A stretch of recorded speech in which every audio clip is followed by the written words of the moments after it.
Class 9th की जो नई बुक आई है गणित मंजरी में से हम करवा रही हूँ मैं आपको एक्सरसाइज 2.1। अभी इसकी बुक नहीं आई है तो पीडीएफ से करवा रही हूँ मैं आपको। फर्स्ट सम इसका, find the degree of the flowing polynomials.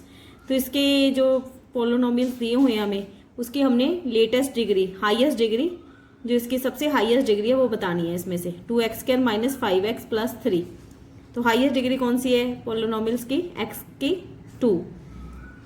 जो वेरिएबल हमें दिए हुए हैं x, उसकी हाईएस्ट डिग्री है 2, तो हम लिख देंगे डिग्री 2। इसी तरह सेकंड सम का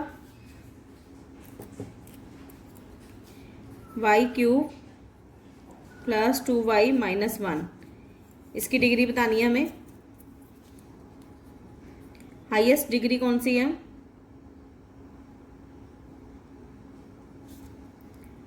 y³ 2y - 1, 3।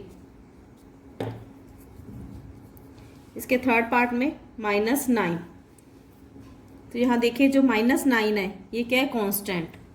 इसके साथ कोई भी वेरिएबल नहीं लगा, ना x ना y,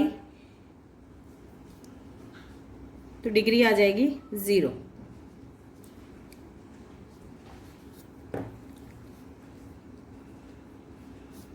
(4z - 3), इसके फोर्थ पार्ट में वेरिएबल है z। z वेरिएबल की डिग्री कितनी है? 1। डिग्री आ गई इसकी 1। Right polynomials of degree 1, 2 and 3। तो ऐसा पोलोनोमियल्स लिखना है जिसकी डिग्री 1 हो, 2 हो और 3 हो। तो पहले हम 1 वाला लिखेंगे, x, इसकी डिग्री क्या है? 1। साथ में कांस्टेंट कुछ भी लिख सकते हो, 2 लिख देती हूँ मैं।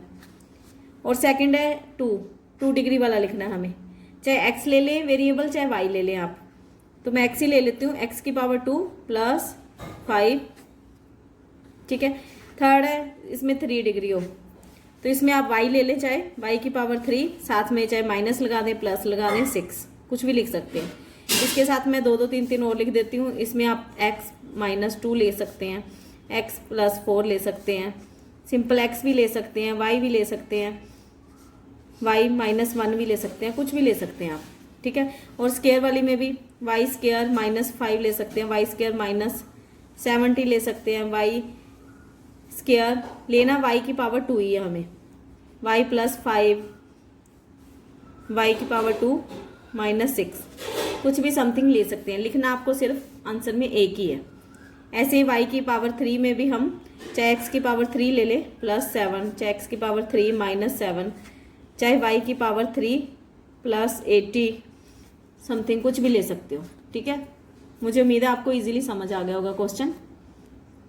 थर्ड सम का क्वेश्चन क्या है? What are the coefficients of x² and x³ 3 in the polynomials, ठीक है। इसमें जो x³ 2 और x³ 3 है उसका हमें कोफिशिएंट बताना है। कोफिशिएंट क्या होता है?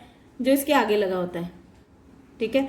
x² 2 के साथ कोफिशिएंट है 6, तो x³ 3 के साथ कोफिशिएंट है -3, साथ में प्लस माइनस भी बताना है हमें। x4 का कुछ नहीं पूछा इन्होंने, सिंपल x का कुछ नहीं पूछा हमें, ओनली कोफिशिएंट ऑफ x²। तो आंसर में आएगा coefficient of x² = 6। Coefficients of x³ 3 क्या है? -3। कई बच्चे यहाँ गलती कर जाते हैं, यहाँ ओनली 3 लिख देते हैं, साथ में माइनस भी आएगा, इस बात का ध्यान रखना है आपको। What is the coefficient of z in the polynomials? तो ये पोलिनोमियल्स दिया हुआ है, इसमें कोफिशिएंट ऑफ z बताना है हमें। तो यहाँ पे इक्वेशन क्या है? 4z³ 3 + 5z² - 11। तो यहाँ पे बच्चों कंफ्यूज नहीं होना, सिर्फ z का कोफिशिएंट बताना हमें, ओनली z जिसकी पावर 1 है। तो यहाँ पे क्या है? z की पावर 1 नहीं है, तो अगर z की पावर 1 ही नहीं है तो कोफिशिएंट ऑफ z कितना आ जाएगा? 0।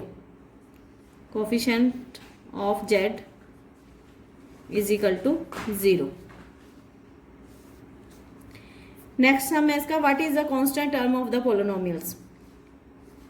इसमें से हमें कांस्टेंट टर्म बतानी है कौन सी है। 9x³ plus 5x² minus 8x minus 10, तो माइनस 10 क्या है, कांस्टेंट। साथ में प्लस माइनस भी लगाना है।